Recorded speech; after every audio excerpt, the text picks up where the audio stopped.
boa noite. Vamos iniciar mais um trecho, né, do nosso estudo. E deixa eu só compartilhar minha tela com vocês.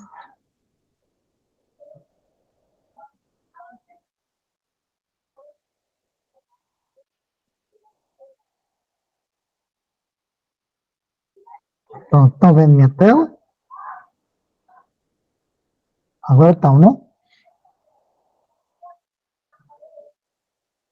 Sim. Tirar um printzinho aqui.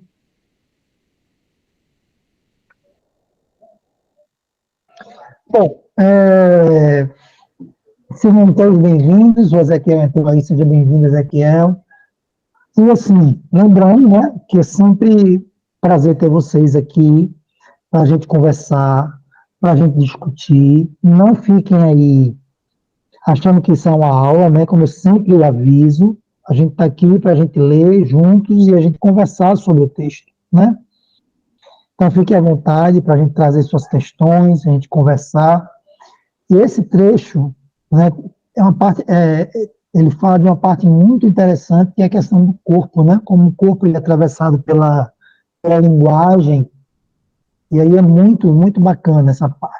E acredito que vocês também já tenham lido, né? Então vamos lá. Corpos estranhos. Aqui, o outro, né, sempre com a maiúscula aí, corresponde ao que é chamado por estruturas no movimento conhecido como estruturalismo. Gostaria de analisar o termo estrutura, assim como o encontramos em funcionamento no corpo, não no sentido de uma estrutura óssea ou da organização envolvida no sistema nervoso, mas naquele sentido que prova que o corpo está à mercê da linguagem, à mercê da ordem simbólica. Um dos meus últimos analisandos reclamou de uma abundância de sintomas psicossomáticos que mudava o tempo todo, embora tão devagar que cada sintoma tinha tempo suficiente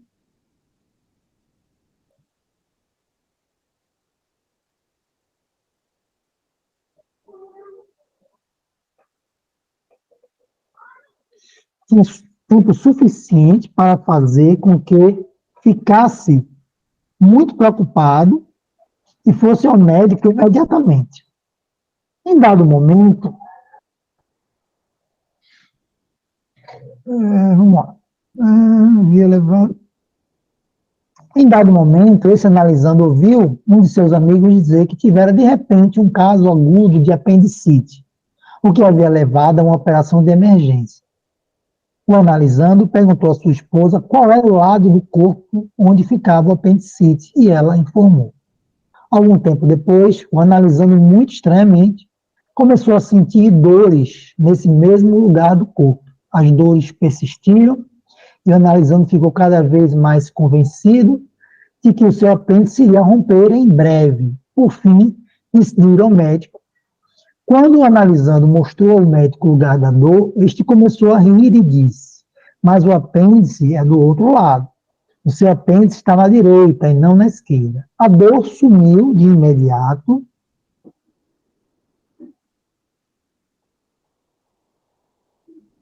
E o analisando sentiu-se obrigado a explicar que sua esposa certamente havia se enganado ao dizer-lhe que o apêndice ficava ao lado esquerdo. Saiu da sala de exames se sentindo um tanto bobo. A moral da história é que o conhecimento conforme incorporado nas palavras apêndice, esquerda e assim por diante, permitiu que um sintoma psicossomático se desenvolvesse no lado do corpo onde mesmo um médico mal informado descobriria o erro. O corpo é escrito com significantes. Se você acredita que o apêndice está do lado esquerdo, e por identificação com alguém, ou como parte de uma vasta série de sintomas psicossomáticos,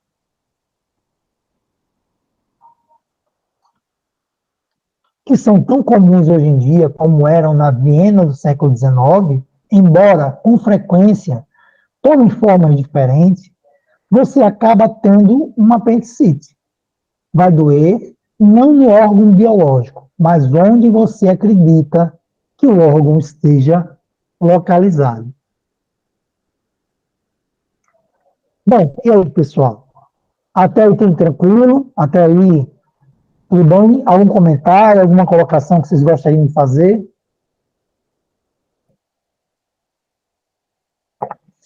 Aqui tem uma frase, né, que eu achei uma frase, ele tem umas sacadas, umas frases que ele coloca assim, que são bem legais, né? A frase que eu achei legal foi aqui: o corpo é escrito com significantes. E isso aí remete a gente para muitas coisas, né? Ele está falando aí de um exemplo de um sintoma psicossomático, mas a gente pode estar aí também caminhando em outras direções, né? Como muitas vezes o nosso corpo é escrito por significantes que outros, né? Outros dão, né? Outros definem, outros tentam definir, Hein, e aí Lúcio? a gente pode entrar em diversas questões, né? Eu acho que um exemplo bom para isso é quando, às vezes, criança que está aprendendo ainda, né? Ela fala assim: ai, minha cabeça tá doendo, aí bota a mão na barriga. Sim, Ou minha barriga tá doendo e bota a mão na cabeça. Né? Às vezes nem verdade. A maioria das vezes não é nem verdade, né? Mas como ela ainda não tem todos esses significantes, né? Não entende ainda completamente, chega a ser engraçado, né? As pessoas, a mãe, o pai, começam a rir. Ou como ela está fazendo alguma coisa, né, de repente, para chamar alguma atenção ali, né? Aquela, Sim, aquela dorzinha inventada. Esses dias eu vi um vídeo muito legal de um menino que ficava preso numa porta. Acho que é um meme, acho que todo mundo, você já deve ter visto também. Aí a mãe já vai, ele está gritando, fazendo mau drama, aí a mãe vai, abre a porta, e ele sai, aí depois ele vai e volta para o mesmo lugar para continuar chorando, para continuar gritando lá. Mas vamos lá, vamos continuar então.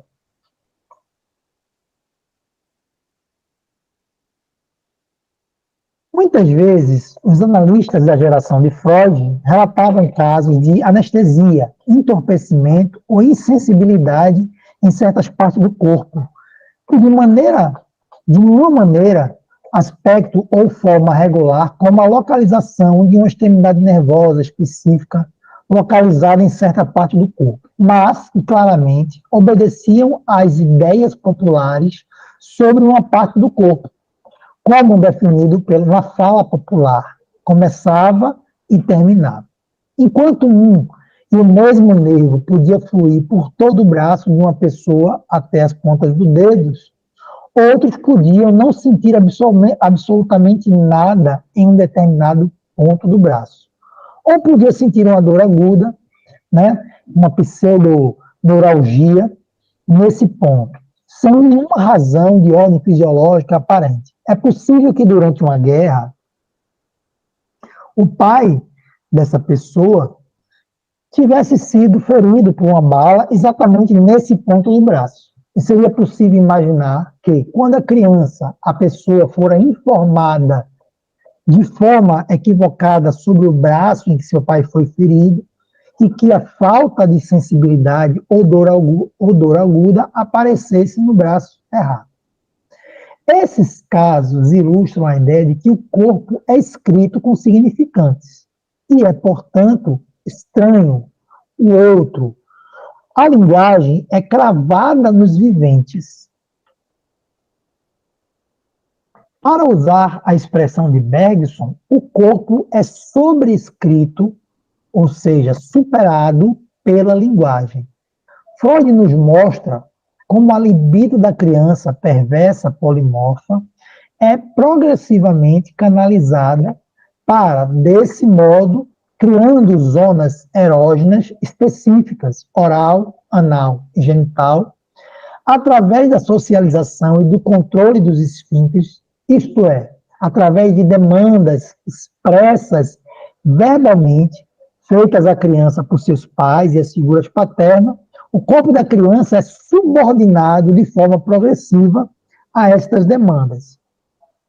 Talvez nunca totalmente, mas a revolta contra elas demonstra ao mesmo tempo sua importância. As partes diferentes do corpo tomam sentidos determinados pela sociedade e pelas figuras paternas. O corpo é subjugado. E aqui ele usa uma expressão bíblica, né? A letra mata o corpo. O vivente, o le vivant, nossa natureza animal morre e a linguagem surge em seu lugar, vivendo-nos. O corpo é reescrito de certa maneira. A fisiologia dá lugar ao significante. E todos os nossos prazeres corporais acabam por implicar a envolver uma relação com o outro. E aí, vamos lá. Vocês me ajudem, conversem, participem. Isso aí a gente tinha falado na primeira leitura, né, da introdução. Eu até perguntei para você se essa estrutura, né, seria o processo de subjetivação. Vocês estão me ouvindo direito? Eu estou. Tá, porque eu estou usando um fone aí.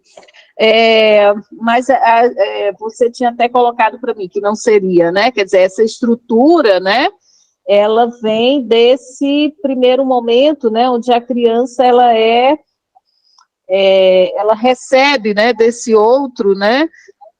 Esses significantes, né? Desse outro tesouro dos significantes, né? Como Lacan falou.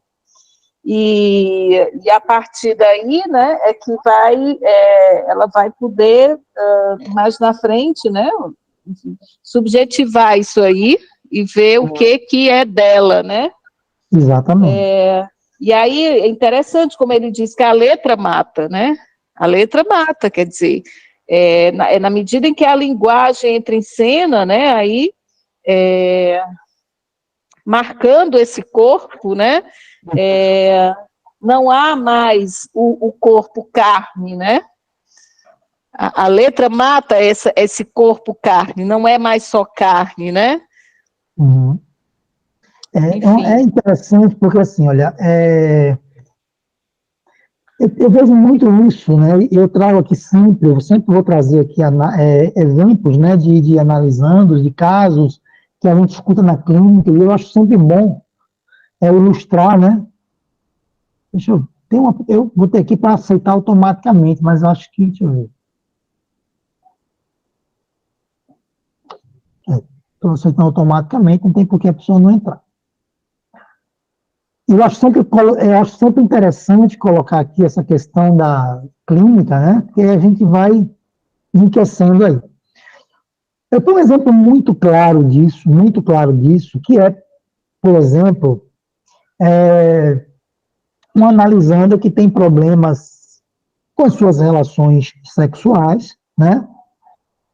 E ela teve isso formado como? Como é que esse problema surge, né? Como é que essa falta de liberdade com o seu corpo, como é que essa falta de prazer com a intimidade corpórea, né? De repente chegar e de não estar à vontade numa relação sexual, porque sente que seu corpo está assim, ou que está assado, ou que, isso aqui não, isso aqui é sujo, isso aqui é limpo, né? Então, olha como o corpo vai sendo atravessado por significantes.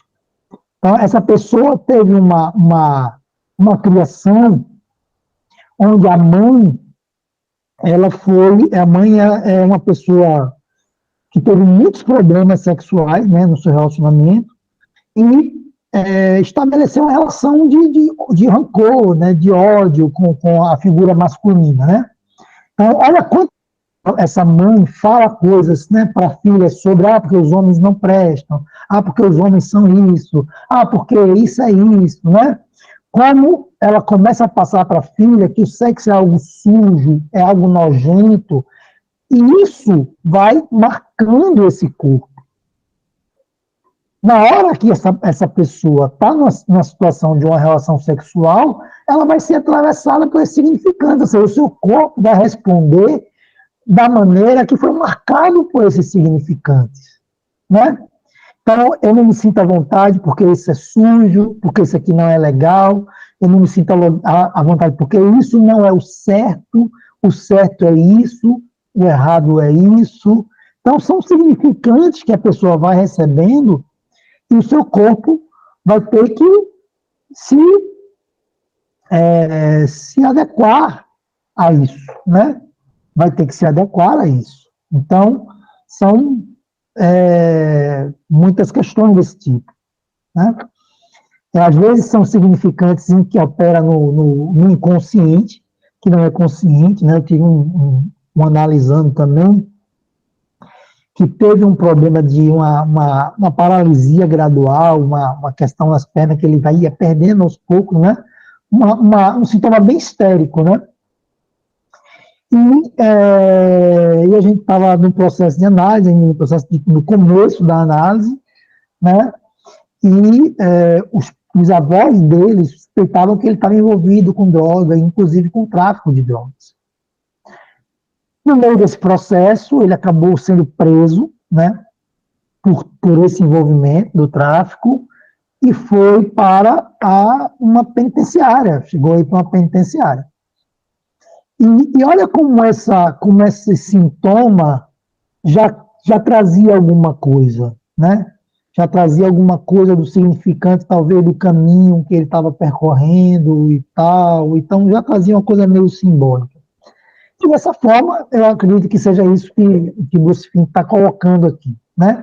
Esse corpo que é escrito, que é sobrescrito, né, pelos significantes. Então, alguém é bonito, alguém é feio, né? Alguém é gordo, alguém é magro. Então, vai se escrevendo nesse corpo e isso vai sendo sentido por essa pessoa como esse corpo estranho, né? Aí, Alessandra, a questão da subjetivação, novamente ele toca, inclusive o título é corpo estranho, né? Porque esses significantes, por não estar de acordo, por não estar envolvido no processo de subjetivação, ele vai se demonstrar como esse corpo estranho. Então, não é uma coisa que não é minha, mas ao mesmo tempo eu estou preso a isso, né? Então, ela vai tendo essas relações de conflito aí com essa outra linguagem que vai se escrevendo, sobrescrevendo o nosso corpo, né? Lúcio, posso tirar uma dúvida? Assim, eu sou só estudante aí de psicologia e estou entrando na psicanálise há pouco tempo. Então, não sei se é uma pergunta um pouco óbvia, mas foi um questionamento que, quando você falou sobre gênero, sobre a sexualidade, aí eu vou adentrar um pouquinho no gênero. Eu estava lendo, e o autor referia mais ou menos assim, que a designação, ela não é pontual nem linear. Não é necessário somente um significante, né? Como você até falou, mas uma cadeia. Mas uma coisa que eu achei interessante, que ele fala assim, não apenas um significante responsável pelo gênero, devendo a designação ser entendida como um conjunto. Né? Só que o que eu fiquei me questionando, que ele fala, né? Que o gênero precede ao sexo, isso me confunde um pouco, porque são essas cadeias de significantes que faz a gente ter essa formação. Então, e outro ponto, quando ele fala que a atribuição do gênero é anterior à tomada de decisão consciente e à própria descoberta da diferença anatômica. Aí eu não entendi muito bem. Aí eu peguei que você falou sobre esse assunto, mais ou menos, eu disse, eu vou adentrar aqui.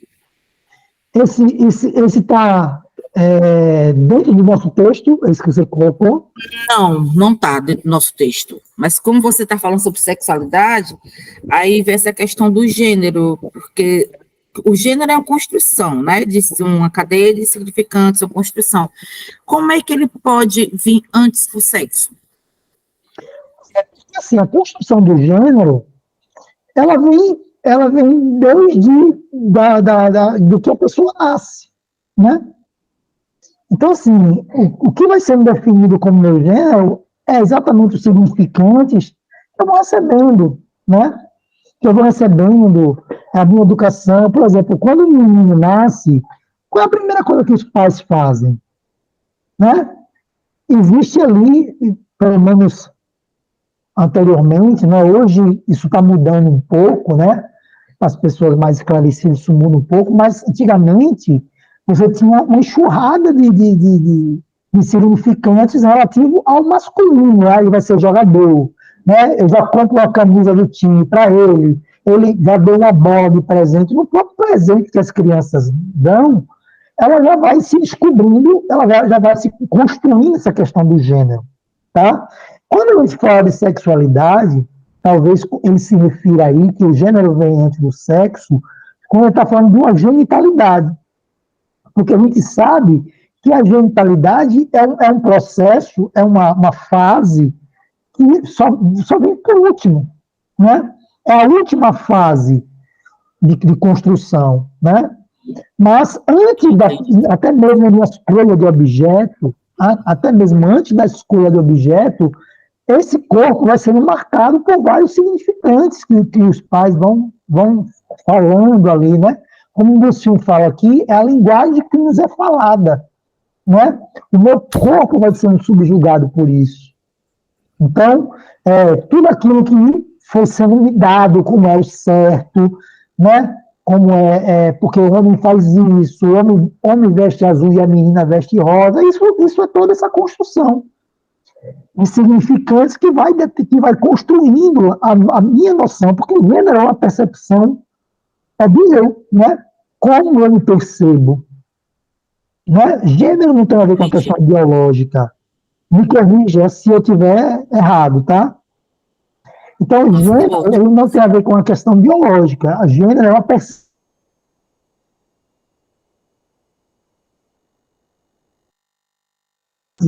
A fase sexual, a maturidade sexual, ela só vai se estruturar ali, que ela vai se estruturando durante todas as fases, né? Mas a escolha do objeto, por exemplo, é feita ainda na fase pré-genital. Né? Então, a relação sexual, quando acontece, já tem toda uma construção feita, né? Toda uma construção de gênero feita e tal. Então, por isso que ele fala que o gênero vem antes do sexo. Eu espero que eu tenha conseguido te responder, tirar essa dúvida sua aí. Conseguiu sim, Lúcio. Obrigada, viu? Então, vamos lá, né? Vamos.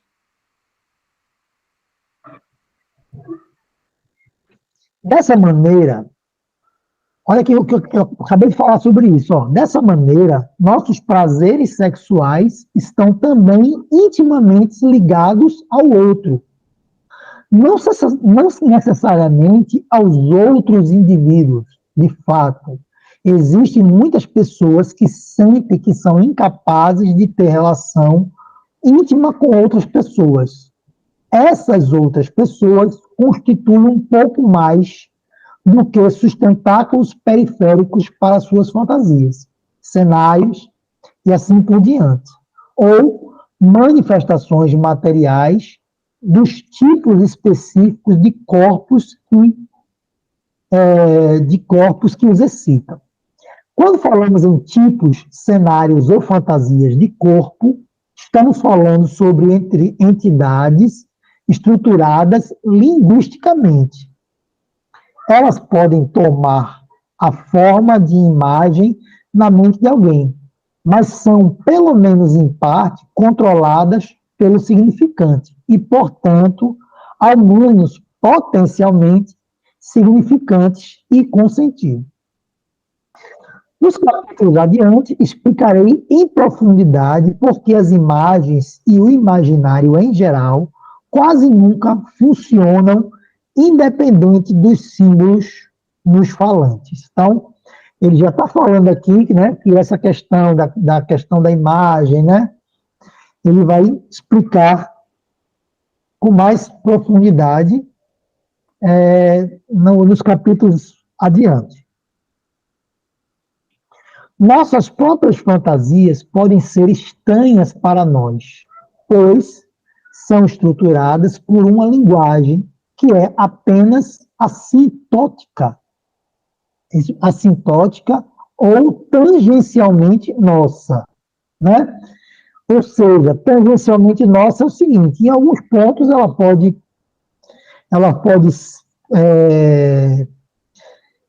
tocar, né, aquilo que é meu, mas em outros pontos elas se afastam, né? É isso que quando ele fala de tangência, é isso aí.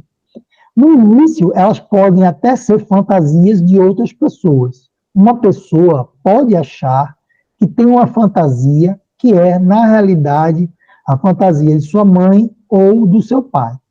E por quê? E que ela mesma sabe como apareceu na sua cabeça. Essa é uma das coisas que as pessoas acreditam ser mais alienante.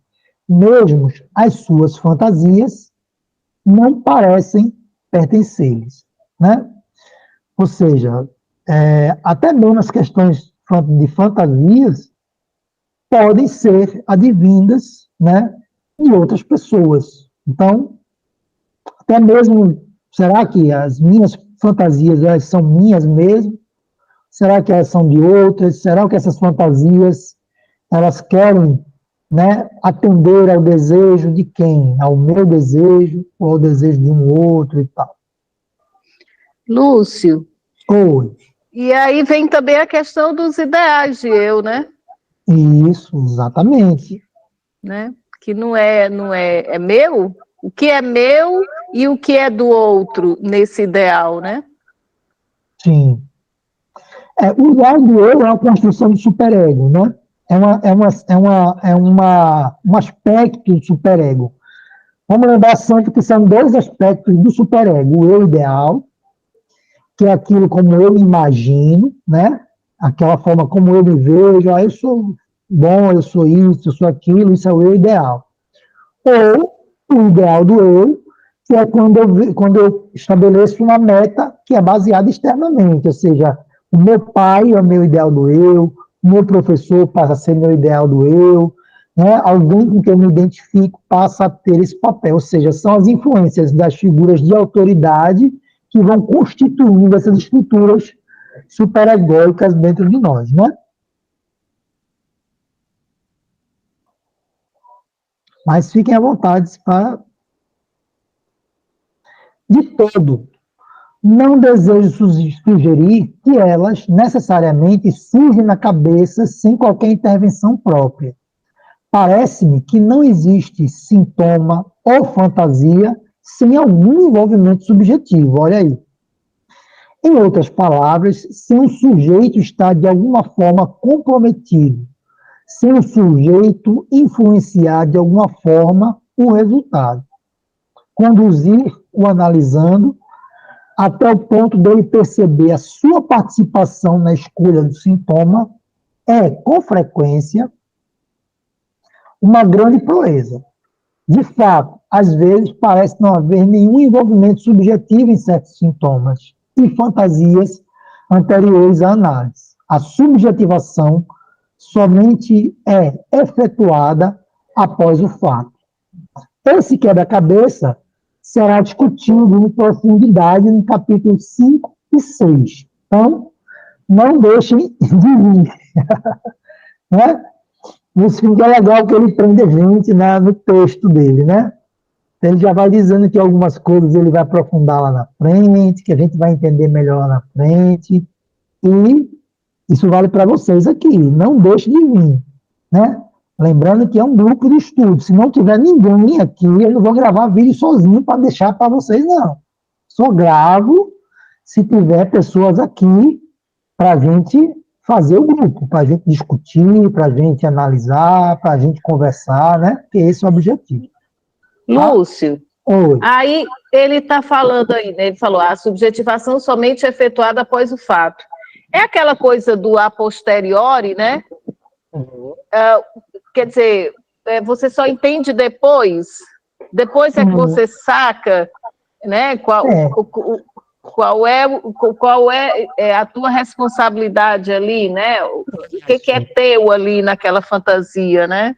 Exato, mas ele fala de um comprometimento, né? Na própria criação do sintoma, na própria escolha do sintoma. Na própria formação do sintoma, né? Na própria formação. Então, por exemplo, ele já está falando aqui que sempre vai existir um certo grau de subjetividade. Porque, de alguma forma, eu estou implicado nesse sintoma, né? Sim. De alguma forma, eu consenti com isso. Então, eu tenho uma responsabilidade.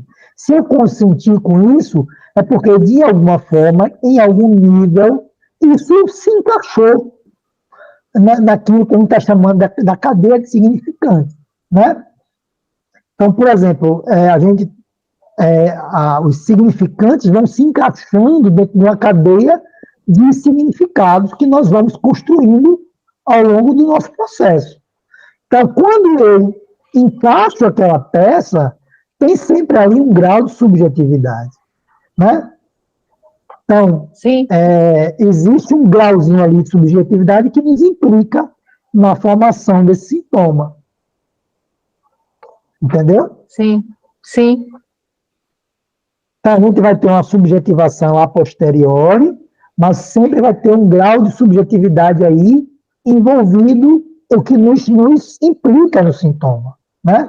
E aí, o grande processo de análise é levar o analisando a perceber de que forma ele se implicou nesse sintoma, né? De que forma ele encontrou esse encaixe aí, né? Ele permitiu com que esse significante se encaixasse em sua cadeia, né? E formasse aí esse sintoma.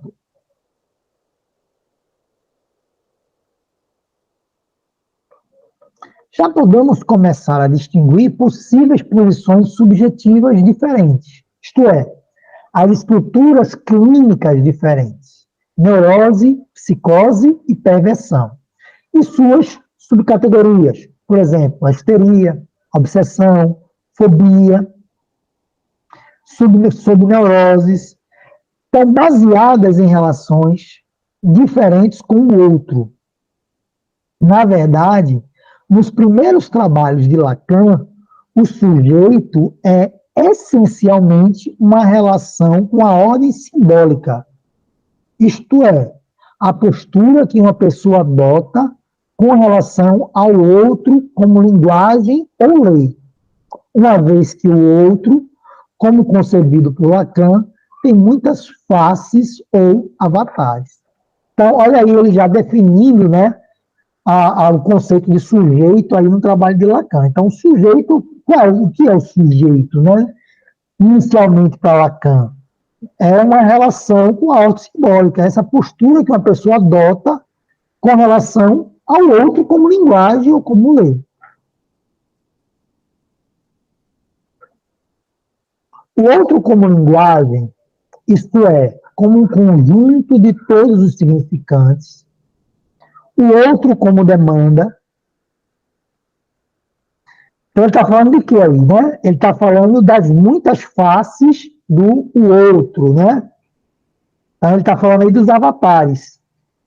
Então, o outro, ele pode se apresentar com essas diversas fases. O outro como linguagem, o outro como demanda, o outro como desejo, né? Aí ele se refere ao objeto A, e o outro como gozo. E uma vez que a demanda, o desejo e o gozo não serão examinados em profundidade até as partes 2 e 3 desse livro, é melhor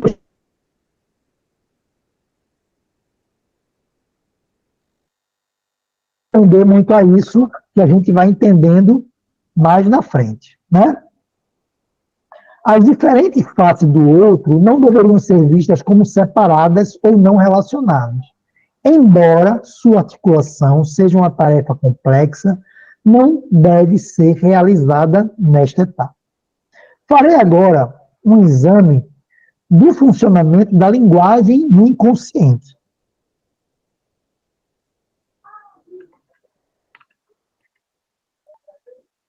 Pronto, então aí ele já entra aí no capítulo 2,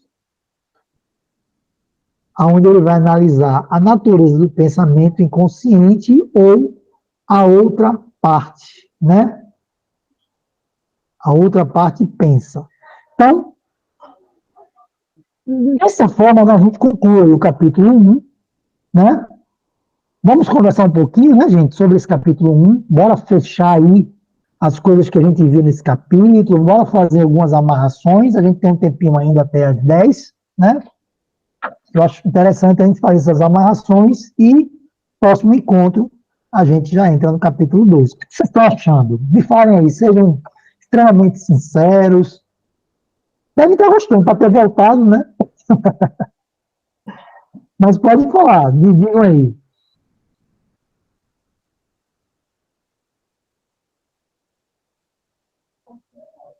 Alguma questão que ficou aí meio solta nesse capítulo 1?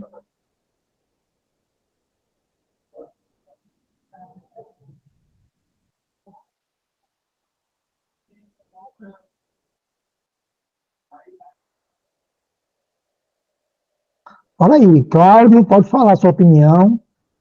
Ó, se tiver alguma coisa para colocar, como é que você está vendo aí, Lacan, Carolina, fique à vontade, Alessandra.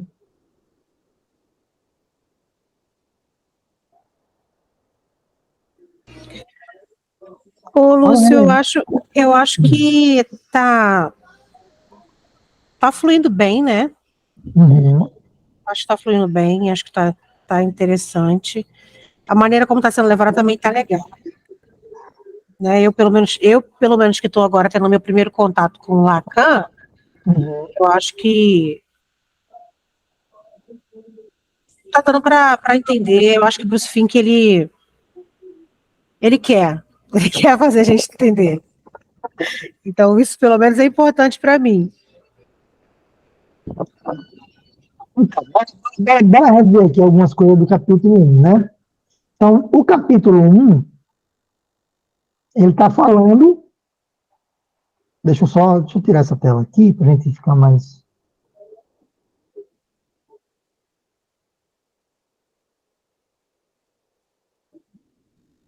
Olha lá, então o capítulo 1, né? Então a gente fecha esse conteúdo do capítulo 1, entendendo que ele está falando no capítulo 1 sobre a alteridade. Né? Então, é o outro, né? É esse outro, né? E é o outro que é o inconsciente.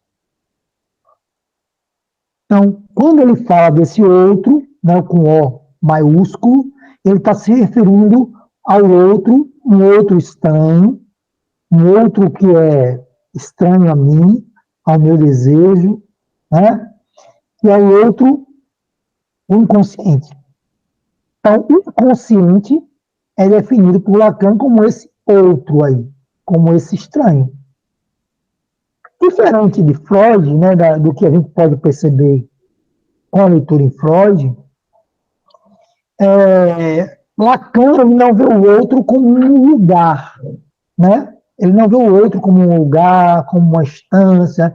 Ele vê o outro como o quê? Como uma cadeia de significantes que vai sendo construída. Construída como? Né? Construída a partir do momento que o ser humano adentra no processo de linguagem. Então, o ser humano é extremamente marcado e ele se alieia, né, através do processo da linguagem. Pensem que nós temos aí um ser humano, né, que, quando adentra no processo da linguagem, perde o contato com o real, né? Ou seja, perde o contato com o real, com aquilo que, com o corpo, né, em si, com o instinto, né? Ou seja, com aquela capacidade de satisfação, né, completa, de se ter um objeto definido. Então, a partir do momento que o ser humano entra na linguagem, há um corte aí. Né? Então, há uma grande castração, que é uma castração muito, muito originária. Uma castração que esvazia o objeto do desejo. Ou seja, esse objeto do desejo se torna um lugar, agora, vazio, que não existe um objeto fixo.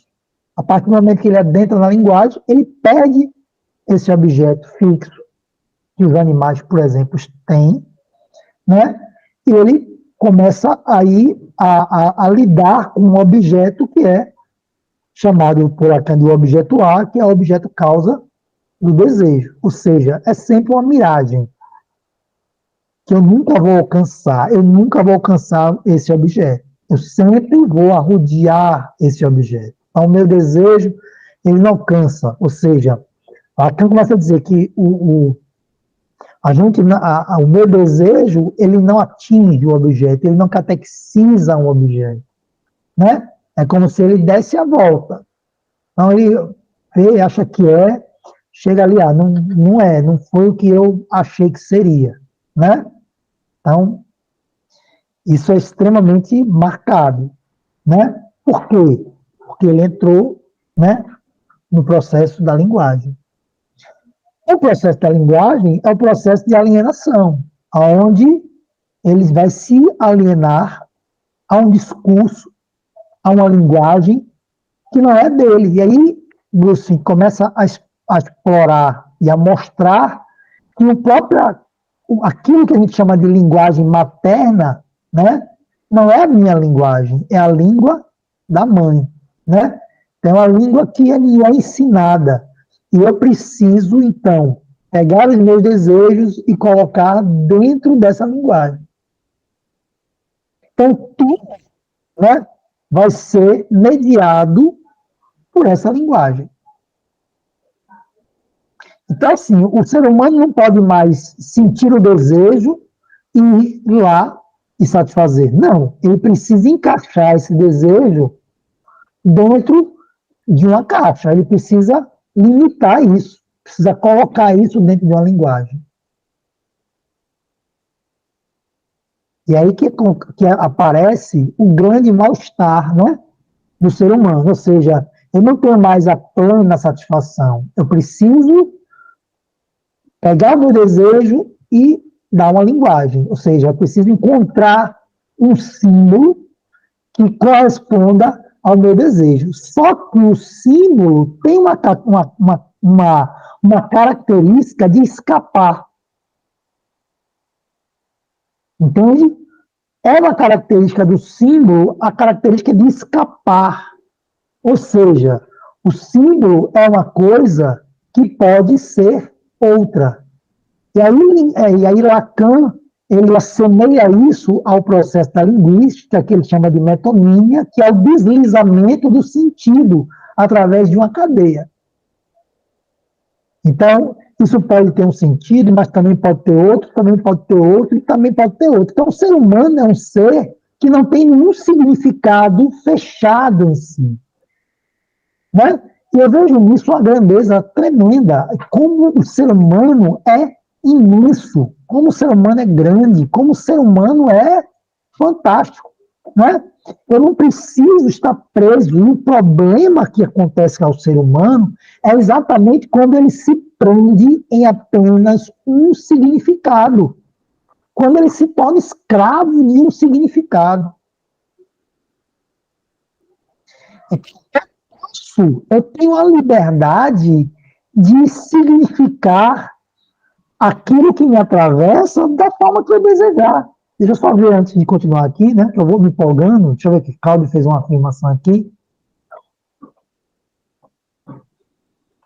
Cláudio está dizendo que ainda fica meio perdido com a nomenclatura, porque Lacan ele usa uma nomenclatura diferente, né? Exatamente, Cláudio. Lacan ele é um intelectual francês, né? Que ele vem da filosofia, vem da antropologia, então ele vai utilizar aí essa linguagem da antropologia, né, da linguística estruturalista, né, estruturalista de Fernand Saussure, a antropologia estrutural de Claude Lévi-Strauss. Então, Lacan ele vai pegar esses saberes e vai trazer isso para a psicanálise, né? Lembramos que Lacan ele quer fazer um movimento que Freud não conseguiu, de tornar a psicanálise uma ciência. Então, Lacan diz assim, eu vou transformar a psicanálise numa ciência. Talvez não uma ciência biológica, uma ciência exata, uma ciência natural. Mas ele diz assim, olha, a psicanálise pode se enquadrar como uma ciência e ela está próxima das ciências linguísticas. E aí ele faz essa leitura da psicanálise através da linguística, né, através da antropologia, e obviamente muda mesmo, muda um pouco, né? E aí é onde eu sempre digo que um psicanalista, ele precisa ter uma visão ampla, né?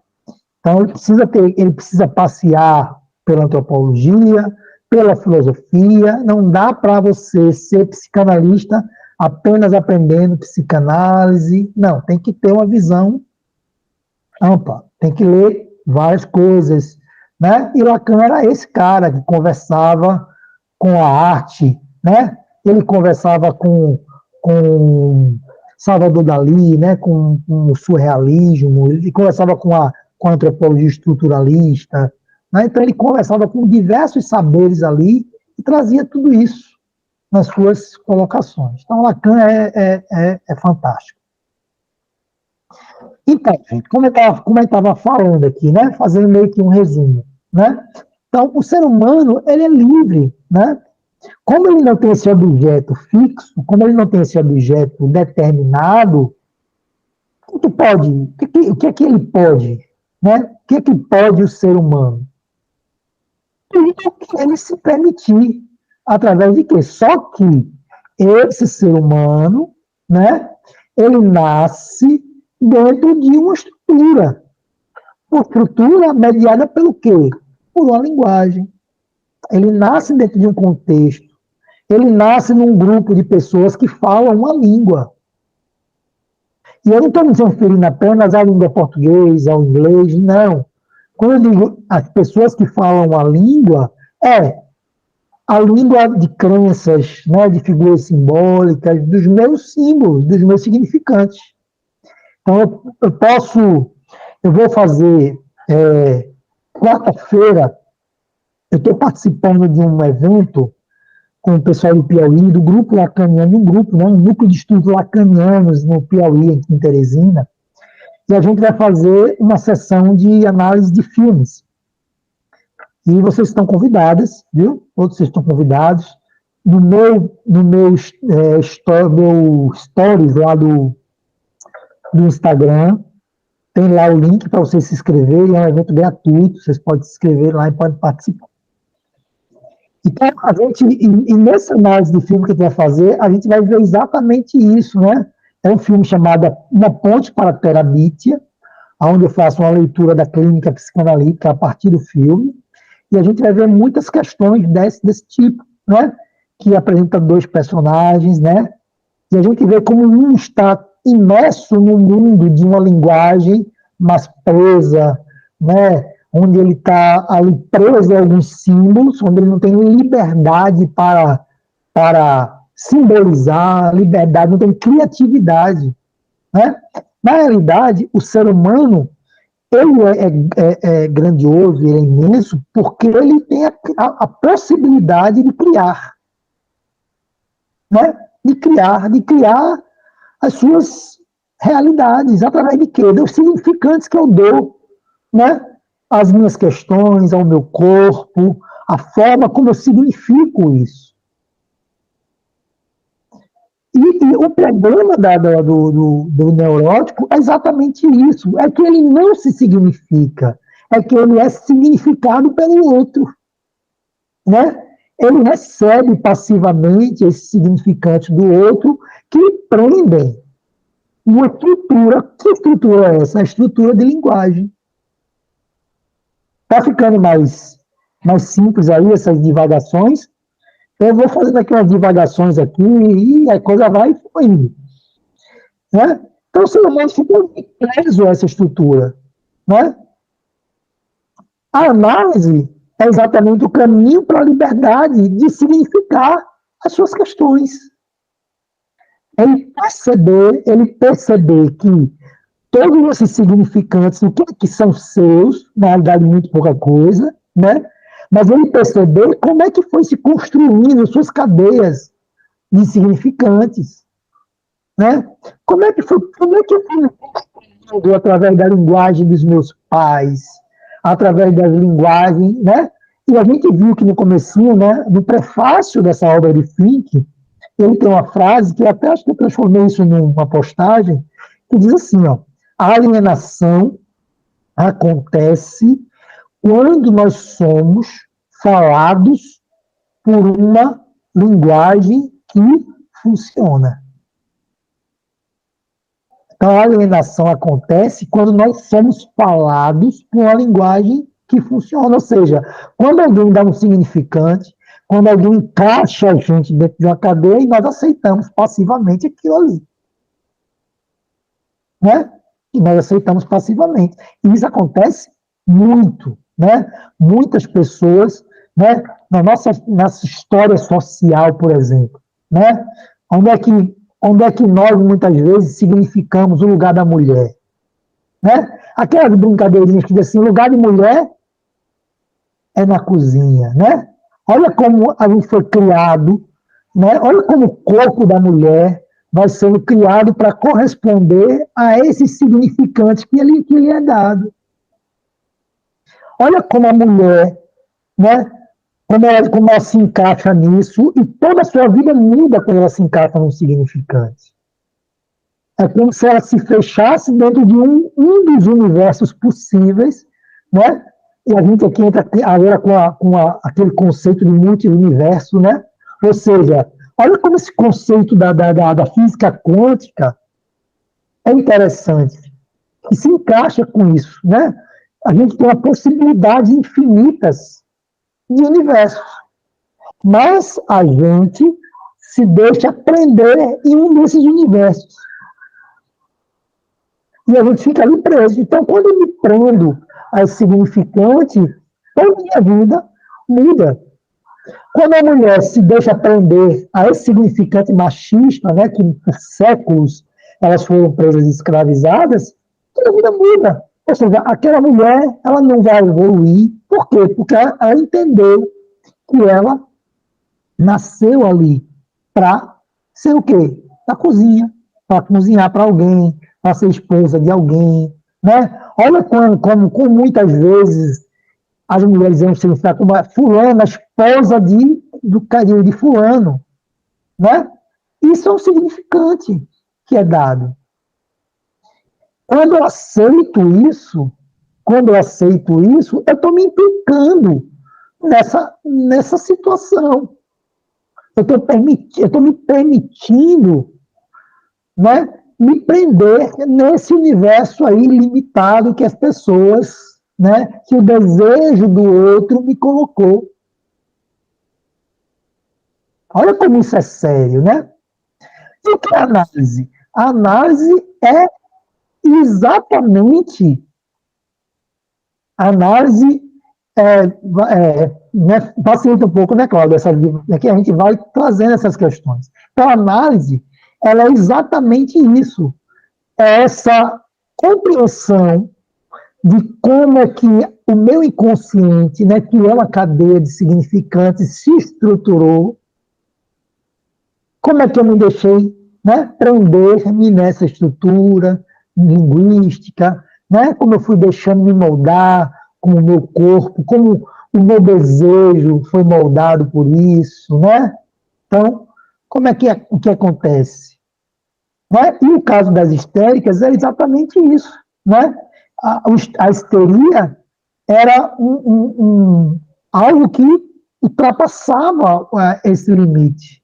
Ou seja, era tão insuportável essa prisão que isso tinha que sair de alguma outra forma, e saía através do sintoma histérico, né? Através de um sintoma conversivo, através de um sintoma psicossomático. Então, essa coisa da prisão, né? E essa estrutura que nos prende a uma determinada linguagem. Então, é sobre isso que a gente está falando. É sobre essa construção. Então, o capítulo 1 fala sobre como eu sou construído a partir de uma alteridade. Como muitas vezes aquilo que eu venho para análise, dizendo que eu sou assim, eu sou assim, eu sou assim, é uma construção que veio do outro. Não é? E esse outro, nem sempre é aquele outro imediato, aquele outro com o O minúsculo que está ali na minha frente. Né? Às vezes tem um outro maior, um outro que está por cima de todos os outros, que é o quê? A ancestralidade, né? As crenças que vêm pelos pais, né? Desde os meus avós que se fazia assim, que isso era assim, né? Então tem um outro maior aí por trás desses pequenos outros que são os indivíduos, né? Mas quando o indivíduo fala para você, o certo é isso, quando a sua mãe fala para você, o certo é isso, ela está falando por intermédio desse grande outro, né? Que ela recebeu e que ela está passando, ou seja, que ela só está sendo um veículo aí. Então, é isso que o capítulo 1 fala. Engraçado, Lúcio, que tem algumas coisas que são passadas assim entre geração, né? Gerações, uma coisa geracional, e às vezes você pergunta para a pessoa, tá, mas por que é assim? Às vezes nem a pessoa sabe responder. Ela fala, porque eu aprendi assim e você vai ter que fazer também. Exatamente. É exatamente aí que se revela aquele grande outro. Entende? Que se revela o grande outro. E, olha, Lacan, eu vou dar um spoilerzinho aqui de uma coisa muito legal de Lacan, que é isso, ó. Muitas vezes, não sei se você já ouviu essa expressão, de que a análise, ela precisa fazer furos, né, para a passagem do real, né? Ela precisa fazer furos no real. E é exatamente isso, esse furo é como se fizesse um furo por onde o real se mostrasse, né? Ele escapasse, ele se apresentasse, né? Então, quando você pergunta, por exemplo, a pessoa assim, ela está falando isso e coisa e tal, e você de repente pergunta, tá, mas como é que você sabe que isso é dessa forma? Olha, isso já é uma interpretação, né? Quando você confronta ela com esse saco, da onde é esse saber? Né? Da onde é isso? Isso foi você que entendeu que era dessa forma? Como é que você entendeu que isso era assim? Eu não entendi, minha mãe que disse que era assim, e eu. Né? É exatamente isso, aonde esse grande outro se levanta, né? E a gente simplesmente se deixa alienar a ele. Fala, Diana. Fiquei pensando nesse exemplo que a Carol deu aí. Por exemplo, quando a gente vê pessoas que sofrem com relacionamentos abusivos porque não querem carregar o peso, né, de ser, por exemplo, a única divorciada da família.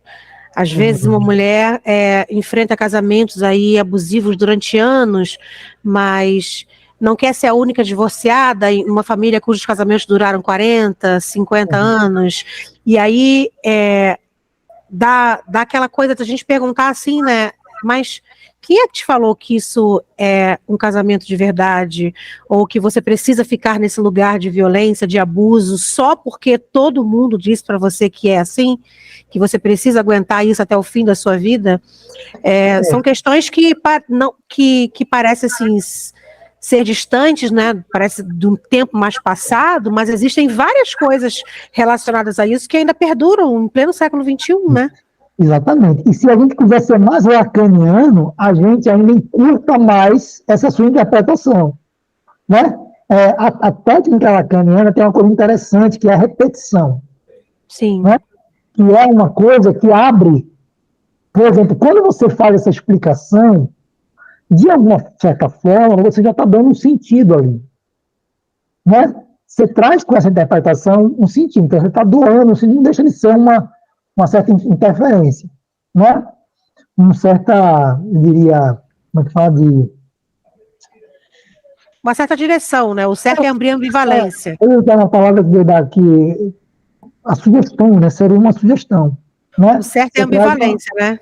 Uma certa, você está dando um sentido ali, né?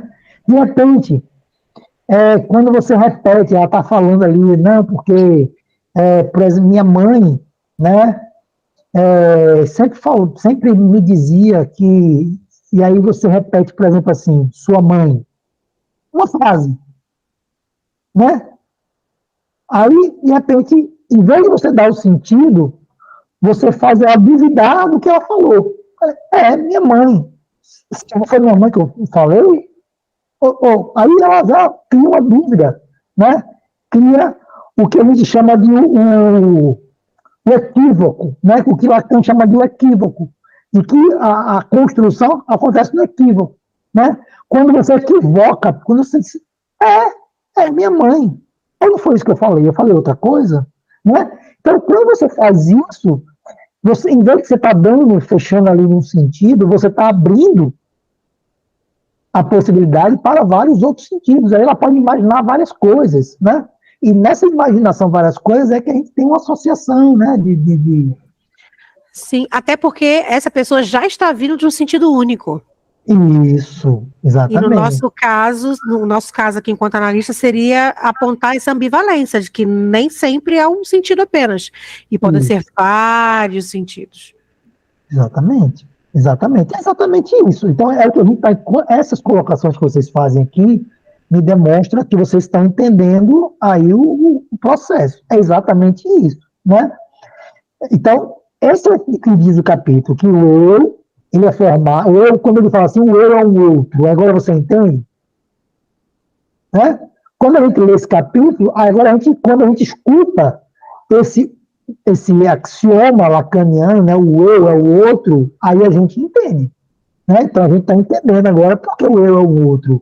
Porque aquilo que eu acredito que sou eu, é formado por uma linguagem, né, que vai me constituindo, que vai me alienando ali no desejo do outro, vai me moldando aí meu corpo, moldando meu desejo. Quando eu falo assim, moldar o meu corpo, quando ele fala de esse corpo, né, obviamente não é moldar o meu corpo biológico, né, é moldar a imagem, a representação psíquica que eu tenho desse corpo, né? Então, quando ele está falando de o significante subscreve o corpo, a gente está falando de um corpo pensado, né? Desse corpo que é uma representação mental, não é um corpo biológico. E, obviamente, em alguns momentos, ele vai refletir no corpo biológico, como a gente falou,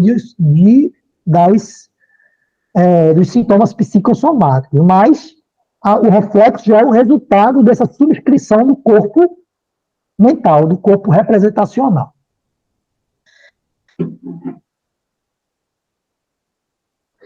Fechamos aí esse capítulo 1. Alguma dúvida mais? Ficou alguma dúvida sobre alguma coisa que a gente vai... Ô, Lúcio, dúvida sobre o texto não, mas uma dúvida logística aí. Você pretende fazer outras leituras corridas como essa? De outros autores? Vai durar um bom tempo nessa. Não, eu acho que vai durar um bom tempo nessa, né? Vai depender de vocês. Vai depender de vocês. É aquela coisa, eu estou aqui à disposição. Eu sou uma ferramenta, me usem. Né? Vai depender de vocês. Olha, se der, eu curto. Técnica, né? É o fundamento da técnica. É o Fundamentos, né? Do Fink. Tem esse da Fundamento da Técnica, que é muito bom. Tem esse da Clínica também, não sei se você tem aqui, ó, que é a Introdução Clínica à Psicanálise Lacaniana, que também é muito bom, né? Que eu acho até que a clínica, a gente devia vir a clínica antes da técnica, né? Eu acho que a clínica... Então, eu acho que sim, ó. Essa primeira leitura do Bucifink, ela vai dar a gente os conceitos principais, né? Então, ela vai funcionar meio como uma teoria, né? Depois a gente pode adentrar na clínica e depois a gente... Cláudio, não, mas eu tenho disponível, viu, Cláudio? Eu tenho disponível para envio. Então, a gente pode entrar na clínica e depois a gente fecha a coisa com a técnica. Então, a gente tem aí o quê? Um curso lacaniano, né? Então, eu estou à disposição. Vamos caminhando. Eu acho que com essa leitura, né, a gente já vai entender um monte de coisa aí da visão dos conceitos principais lacanianos, né? E aí a gente vai passando. A obra de Coutinho Jorge também é uma obra fantástica. O texto de Coutinho Jorge é maravilhoso, né? Então, mas tem muita coisa aí para a gente ver. Muito bem. Gente, bora finalizar, né? eu agradeço a vocês, tá? Sempre vou deixar aqui, ó, no vídeo, quando o pessoal lá ver, né? Que só vai ter vídeo enquanto tiver vocês aqui, né? Isso é uma ameaça mesmo, não tem jeito. Se não tiver ninguém, não vou gravar vídeo sozinho, eu odeio gravar vídeo sozinho, eu faço alguns, muito poucos. Eu não gosto de gravar, eu gosto disso aqui, ó, de falar com vocês, da gente conversar e tal, né? Fica uma coisa legal. Não gosto de gravar vídeo sozinho. Então, quando vocês estiverem aqui, a gente vai fazendo e vai deixando gravado. Então, eles me agradeçam. Então, eles me agradeçam, que vocês são a causa desse vídeo estar lá disponível. Gente, muito obrigado, tá? Muito obrigado pela... Não se esqueçam do evento de quarta-feira. Apareçam lá no meu History. Se inscrevam no evento, que é um evento muito legal. E é também um grupo muito interessante para vocês irem conhecendo, que é o NEL, que é um núcleo de estudos lacanianos, daqui do Nordeste, de Teresina. E é um grupo muito legal. Eu participei agora de uma 19 horas, Cláudio. Quarta-feira, 19 horas. Está no meu story. Você vai lá no meu story, tem um link para se inscrever.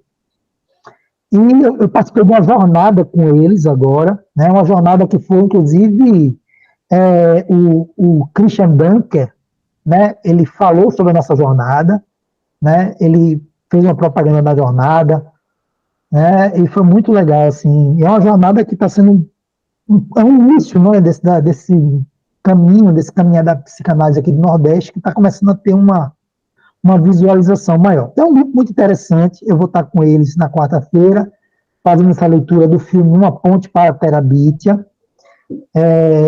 Eu tenho um link, né? Vou passar para vocês. Eu tenho um link do filme. Se vocês, Nossa, eu vi esse filme há muito tempo. Muito tempo. Esse filme é muito legal, muito legal. Eu tenho um texto sobre ele. Eu escrevi um texto sobre ele, inclusive escrevi em português e em inglês. É muito legal esse texto. Muito bom. Certo? Então, vamos lá, estejam lá comigo, vai ser muito legal para de vocês. Gente, grande abraço para vocês e a gente se encontra na próxima segunda. Lembrando que qualquer dúvida, qualquer coisa que vocês queiram falar, conversar, me chamem, viu? Estou à disposição. Fica com Deus. Um grande abraço para vocês. Boa noite. Obrigada, pessoal. Abraço. Boa noite. Obrigada, Lúcio. Tchau. Boa noite, Um abraço. gente. Tchau. Tchau.